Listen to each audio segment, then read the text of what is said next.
doon sa birthday ni Jomar. Hindi na ako nag-focus doon. Pero sa totoo lang, hindi mangyayari ang lahat ng yan na mapahiya ang isang Bal Santos Matubang kung hindi mo pinapunta ang iyong anak. Hindi ka invited doon. Hindi ka imbitado ron. Mortal mo kalaban yan. Bakit mo pinapunta ang iyong anak? Para ano? Manggulo? Ayan. Magandang gabi. Mega love shout out sa inyo lahat. Ayun na. Tapos na po ang issue. Wala naman guys. Hindi naman kami naghahamon ng away, kaming mga reaktor, at bilang reaktor, syempre, kanya-kanya namang opinion po yan.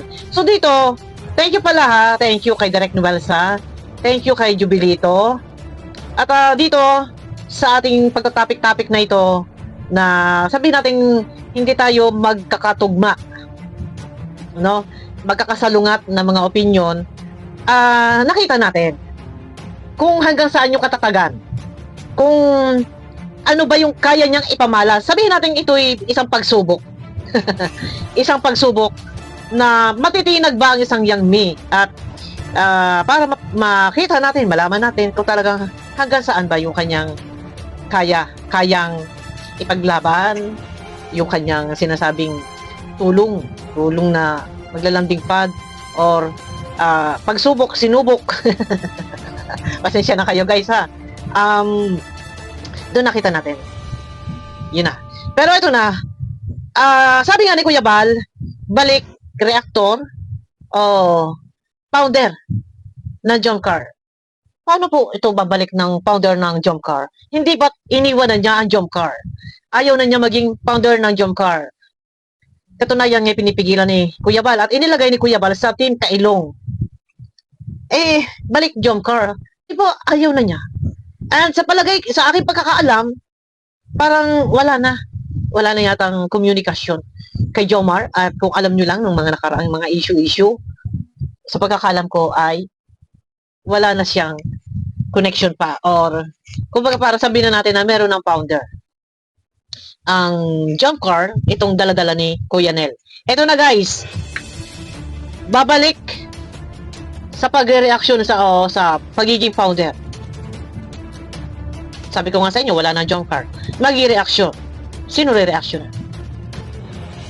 That is, focus siya sa Jomcar, puro Jomcar.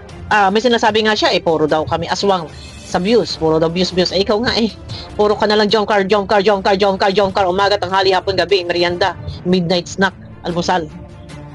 May hamon, si Kuya Potpot. Ito kaya ay magagawa o ni Yang Mi. Ito guys, likha ni Kuya Potpot, samahan niyo muna ako. Subukan mo din ka na mag-topic ng ibang lahat, no? Kung mag-abuse ka, tulad ng hamon mo, doon sa hindi mo mention na pangalan ng isang reactor na lagi mo nga sabihin mo, lagi ang pinatapik. Subukan mo rin daw kaya na mag-reaction sa iba. Kakayanin kaya ni Yang Mi na purihin, kiligin sa ibang love team. Sino love team? Kung natatandaan ninyo, may division ng mga nakaraan sa pagitan ng mga supporters. Magkakampi, supporters ng EDC at Danjoy. Kalaban ang supporters ng Jomcar. Supporters versus supporters po. Ano po? Paano kikiligin ang isang Yang Mi? Gayong ang viewers niya ay sulit lang sa Jomcar at halos hindi sumusuporta sa EDC at sa Danjoy. Paano niya magagawa to, Kuya Potpot? Ibabalik ko sa iyong tanong, Miss Yami. Subukan mong mag-reaction din sa ibang love team. Huwag kang pumuko sa Jomcar, na love team ng nila Jomar at Carla. Sa ibang love team, sa ibang charity plans po ng Kalinga Prab o ng Kalinga Partners. Tingnan natin kung magkakabis ka. Yun. Pero kung masasabihin na aswang kami, no? Sa views, lahat po tayo, no? Ikaw isang reactor isa ka rin sa aswang, no? Sa loob ng Kalinga. Kaya, ito lang masasabi ko, no? Pag-isipan ang mga bilikitaong salita kapag nagla-live. No? Masyadong matabil ang dila ay. Yun. Matabil ang dila daw ni Yang Mi. Ito ha, may guys, malaking bagay na meron tayo pinagbabasihan po. No, matabil daw yung dila.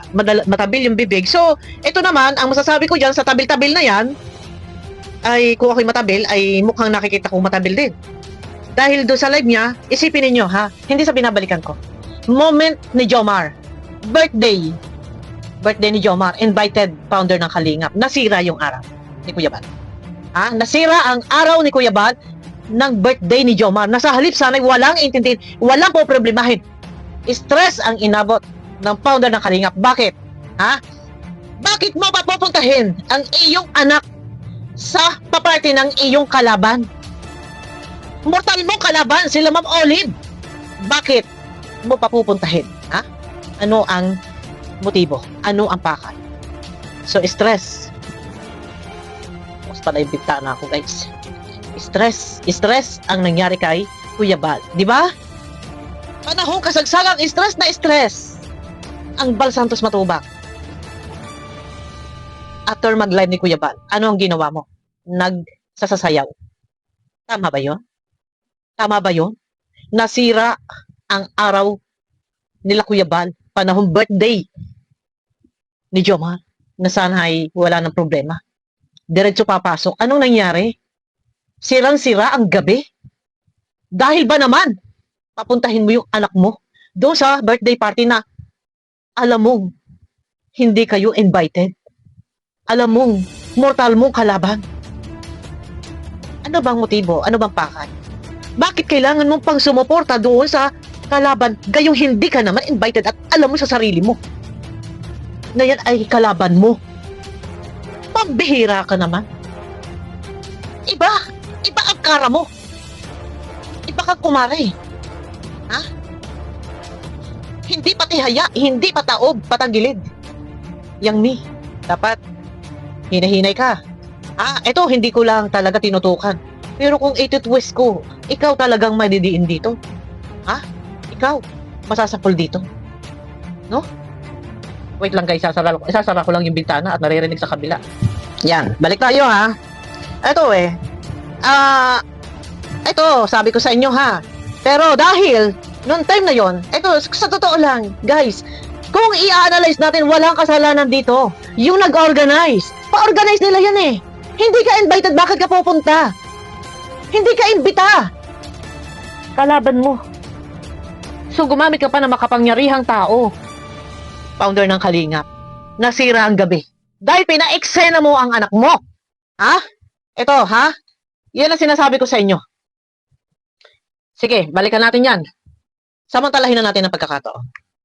At kung ikaw man ay dahil lang sa issue, lang sa proposal mo, no, na tinututulan ng mga ibang reactor tulad ko, dapat ang isipin mo, umisip ka na paano mo kung may himo na makukonbinse, Wala. no, na ang mithiin mo, kaya mo pinopropose ang magkaroon ng ilo lang din pa, makalaganap ang paglingap, ang Yon. Ang ibig sabihin doon ni Kuya Potpot, dapat ipinakita ni Yang Mi kung gaano siya talino, kagaling, kahusay, or mabuti ba, maganda ba yung kanyang plano, yung kanyang motibo, yung kanyang pakay, ano yung mithiin, yung nais, yung ibig, ibig, gusto, yan, nabanggit ko na lahat, no? Ang ibig sabihin ng mga mithiin. Yon. Anong ginawa? Nanuwag, suwag dito, suwag doon, sa reactor, suwag dyan, inggit, gusto sponsor, sa katanan chan. Mali. Na hindi mo alam na baka kami ay sinusubok namin kung hanggang sana yung katatagan. Pero, wala eh. Natinag. Natunaw. Alam mo yun? Ha? Manananggal. Binudburan lang namin ng asin. Binudburan ka lang ng asin kung talagang mapapatunayang isang aswang na, ikasabihan para bang, di ba sabi nila pag daw ang aswang, manananggal, binudburan mo ng asin. So, hindi na daw babalik yung katawan nun. Mananatiling aswang na yun. So, kami, kumbaga parang, budburan natin ng asin. Ayun na nangyari. Eto guys, no, hindi tayo pa pwedeng gusto, kasi medyo nakukulangan ako eh. Nakukulangan ako sa mga paliwanag mo, sa explanation mo. Tapos, hindi, iba talaga. Hindi ka serious. Sa madaling salita, nakikita ko hindi ka seryoso sa iyong ginagawa. No? Ako durog ako sa live chat ni Kuya Bal. Durog ako mga panati ko. Pero hindi niyo ako kayang tinagin. Hindi nyo ako kayang itaob. Basher lang kayo. Ha? Basher lang kayo. Ako, may boses ako. Magsasalita at magsasalita ako. Isang iglap kaya kong baliktarin ang sitwasyon. Ha? Kaya kong makuha ang simpatya ng tao sa isang iglap. Gusto nyo? Ha? Sa mga panatiko, gusto nyo ba? Sagot kayo! Baka mamaya magulanta kayo. Isang iglap lang, ha? Baka ang simpatya sa halip na kayami. Baka magulat kayo. Pero may tamang panahon tayo. Bago yung mga ganyan sinasabi ko. Eto guys, no? Kayami, noon pa hindi lang ako nag-focus doon dahil syempre bilang founder ng Kalingap, nakikiusap doon sa birthday ni Jomar. So napahiya. Hindi na ako nag-focus doon. Pero sa totoo lang, hindi mangyayari ang lahat ng yan na mapahiya ang isang Bal Santos Matubang kung hindi mo pinapunta ang iyong anak. Hindi ka invited doon. Hindi ka imbitado doon. Mortal mo, kalaban yan. Bakit mo pinapunta ang iyong anak? Para ano? Manggulo? Gumawa ng eksena? Nagtagumpay ka. Victory party after ng live ni Kuya Bal. Ala, sige, walwal. O, di ba? Pasalamat ka. Dahil ang simpatya ng tao na sa panig ni Kuya. Dahil doon sa pagkakapahiya na hindi napagbigyan. Pero ang buong katotohanan, walang masamang ginawa. Walang masamang niplano ang sponsor sa pa-birthday na iyan. Ikaw ang gumawa ng eksena. Ikaw ang gumawa ng gulo, yang may ang anak mo. Oh, hindi ko dinadama yung anak mo. Wala akong minimensyon. Napapag-usapan lang and lumabas kasi sa vlog. Hindi magkakaroon ng problema, hindi masisira ang sponsor. Kung hindi mo pina-eksena ang anak mo. Kalaban mong mortal. Pasong-pasong-paan.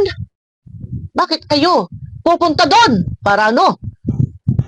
Nasa halip yung pamilya Matubang, magandang gabi, nasira. Dahil sa plano mo. Oh, di ba? Yung sinasabi ko sa inyo. Ngayon, ayusin lang ang pagsasalita dahil baka mamaya ay liliit ang mundo mo. Liliit ang mundo mo, Yang Mi. Sa halip sana, ang mga reaktor ay hindi mo dapat na kapatulan. At hindi naman kami nang babalahura. Isang ako. Sino ba nang babalahura sa'yo? Binalahura ba kita? Hindi. Nandun lang ako sa pinaglalaban ko. Ngayon, hamon ni Kuya Putput, subukan mong mag-reaction sa iba. Ha? Dahil, ngayon, balik founder ka, balik reactor ka. Gayong ang iyong nire-reactionan puro jump car. Ay, ayaw mo na sa jump car. Huwag tayong magpapaka-plastic, ha? Pag sinabi mo ayaw mo, manindigan ka. Baka mamaya magpapaka-plastic tayo, pakitang tao. Ha? Carla. Carla.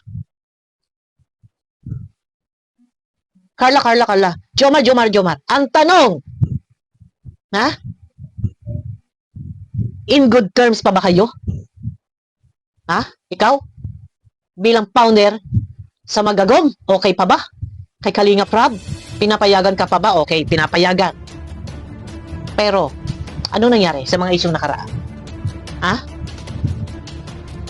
Yan ang sinasabi ko.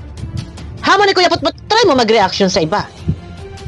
Pero, ano sa palagay mo ang mga followers mo, supporters mo?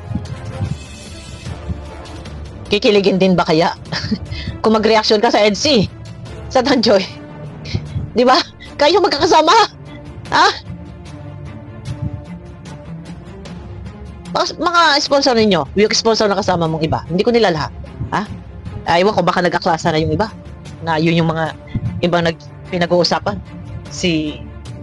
Ang ibang love team. Oh, subukan mo daw, hamon ni Kuya Putput. No, hamon ni Kuya Putput. Guys, abangan nyo ako sa aking next video po. Mega love shoutout sa inyo lahat.